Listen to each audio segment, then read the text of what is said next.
When I first moved to Paris, I didn't know anybody, and sometimes I feel a bit lonely and I'd want something comforting, and I would make this chicken dumpling soup like my grandma in Austria used to make for me when I was little. I'm going to start off with my chicken stock.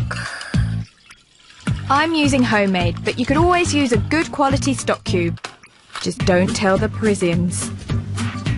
That goes on there. And I'm going to peel 2 carrots. While my carrots flavour the stock, is onto the dumplings. I'm using a traditional French shape for dumplings, which they call quenelle. You need 5 slices of white bread. Cut the crust off because they don't taste nice in your dumplings. If you really wanted to, you could use whole wheat bread. But I wouldn't, actually, because what's nice about this recipe by using white bread is your dumplings are really light. Add your bread to a blender, along with 200 grams of chicken breast, 1 whole egg and 1 egg yolk. 100 millilitres of single cream, nutmeg for seasoning.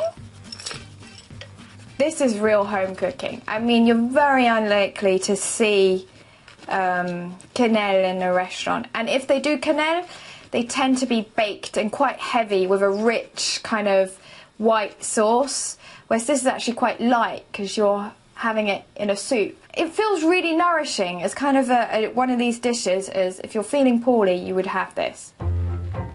Add some salt, good 2 pinches, black pepper, and then we're going to plug this in.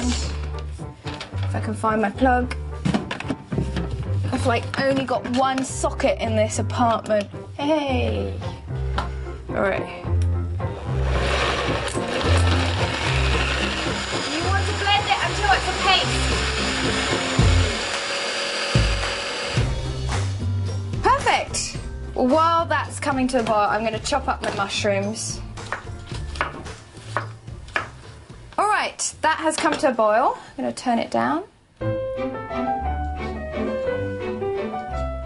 To make a quenelle, you have a spoon and then you just rock it back and forth, like that. Just get a nice shape. You don't have to make perfect dumplings. This is just a good way of portioning it because you want them roughly the same size so they cook evenly. Drop your dumplings into the soup. They should be ready in less than 5 minutes. A minute before they're finished, you can throw in the mushrooms. I like my mushrooms when they still have a bit of a bite to them. All you need now is some chopped parsley. The dumplings have risen to the top, so you know they're cooked. They're kind of trying to come out. Crazy. And that is ready to eat. You could serve these quenelles on their own, with a bechamel sauce, or like the French, with a tomato sauce. I love the smell of this. It reminds me of my early days in Paris. When I was all on my own and had no friends. Apart from French guys who were trying to chat me up. Garnish with a bit of parsley on top. A steaming bowl of chicken dumpling soup. Homage to my grandma. This is my light take on the classic quenelle of the Lyon Alpes region, and I love it.